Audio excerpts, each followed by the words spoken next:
I walked out on my desperate family. When my mom passed away last year, my life completely unraveled. I was 16 at the time, barely old enough to process what was happening, but old enough to know everything was about to change. Since my parents had divorced long ago, custody automatically shifted to my dad.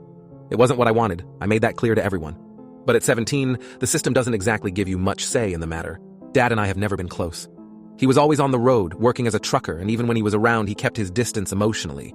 To me, it was obvious he didn't want much to do with my sister and me. When he met someone new and started a second family, his attitude shifted, but not in a way that made me feel included. It felt like he wanted to rewrite his life, to erase his past mistakes by being better for them. My sister and I became relics of a life he was trying to move past. I wanted to live with my sister, who's 22 and has her own place. She fought for custody of me after Mom died, and I wanted nothing more than to be with her. She's the closest thing I have to a real parent, and she understands me in a way Dad never tried to. But Dad wasn't having it. He fought her in court, arguing that he could provide me with a more stable home.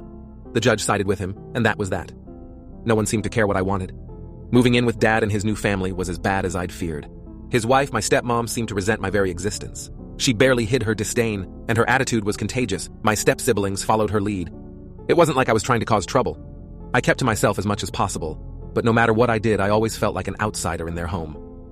My sister tried to stay in touch, but I could tell she felt helpless. Then, last week, everything came to a head. My stepmom, who's 7 months pregnant, had a sudden medical emergency. She started bleeding unexpectedly and had to be rushed to the hospital. Dad and his wife were panicked, understandably so, but in their rush, they left me and my step-siblings in the care of her parents, people I barely knew and didn't feel comfortable around. While everyone was glued to the chaos, I made a decision. I packed a small bag and left to stay with my sister. I didn't say goodbye, didn't explain myself, I just left. I didn't belong there, and I wasn't about to play the role of the supportive family member when I didn't feel any connection to those people. When the dust settled, my stepmom was okay, thankfully, but Dad was furious when he found out I'd left. He called me every name in the book: selfish, pathetic, a cowardly little boy. He accused me of abandoning my step-siblings in their time of need, as if I'd betrayed some sacred bond. But the truth is, I don't feel like I owe them anything. They're not my family, not in the way that matters. They never treated me like I was one of them, so why should I have pretended otherwise? Dad's words stung, but not enough to make me regret leaving. I stayed with my sister, and for the first time in months, I felt a sense of relief. She didn't judge me or lecture me. She just listened. I explained everything, how I'd felt like a burden in Dad's house, how I'd spent the past year feeling like I was walking on eggshells. She told me I made the right choice, and deep down, I knew she was right.